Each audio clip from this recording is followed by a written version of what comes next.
അറിയോ? ഒന്ന് ഗസ് ചെയ്തേ. ഭയങ്കര റൊമാൻറ്റിക് ആയിട്ടുള്ള അല്ലു അർജുന്റെ ഒരു സിനിമയാണ് കൃഷ്ണ. യെസ്, കൃഷ്ണ ഫാൻസ് ഉണ്ടോ? ഉണ്ട്. അതിലൊരു പാട്ടുണ്ടായിരുന്നല്ലോ, ഒരു വൈറൽ പാട്ട്, ഓർമ്മയുണ്ടോ?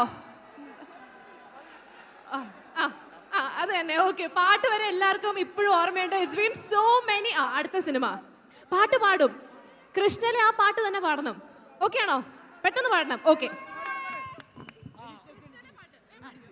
ചെമ്പനീർ പൂവേ നീ അന്നേതോരു നാട് നീലമഞ്ഞിൽ വിരിഞ്ഞൻ കൺമുന്നിൽ മിഴിച്ചിമ്മി അത്ഭുതം മടങ്ങാതന്നു ഞാൻ അങ്ങനെ നിശബ്ദം നിൽക്കവേ എങ്ങു പോയി പ്രകാശം നൽകി നീ നിൽക്കയായി നിന്നെ ഓർത്തിന്നു ഞാൻ നിറങ്ങൾക്കാകുമോ വെല്ലുവാ നിൻമണിച്ചന്തം അതേതോ മായയായി എന്നിൽ നീ മിന്നി മറയുന്നേ.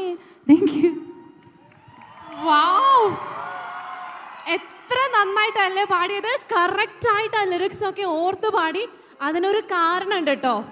ആ കാരണം ഞാൻ പറഞ്ഞോട്ടെ, ഞാൻ റിവീൽ ചെയ്തോട്ടെ. ഒന്ന് ഫ്രണ്ടിലേക്ക് വരുമോ പ്ലീസ്? എല്ലാവരും ഒന്ന് കാണട്ടെ. അല്ലു അർജുന്റെ മിക്ക സിനിമയുടെയും ലിറിസിസ്റ്റിന്റെ വൈഫാണ്. But now ladies and gentlemen, I think we are moving on to the most awaited moments of the evening. നമ്മൾ എല്ലാവരും ഇത്രയും നേരം കാത്തിരുന്ന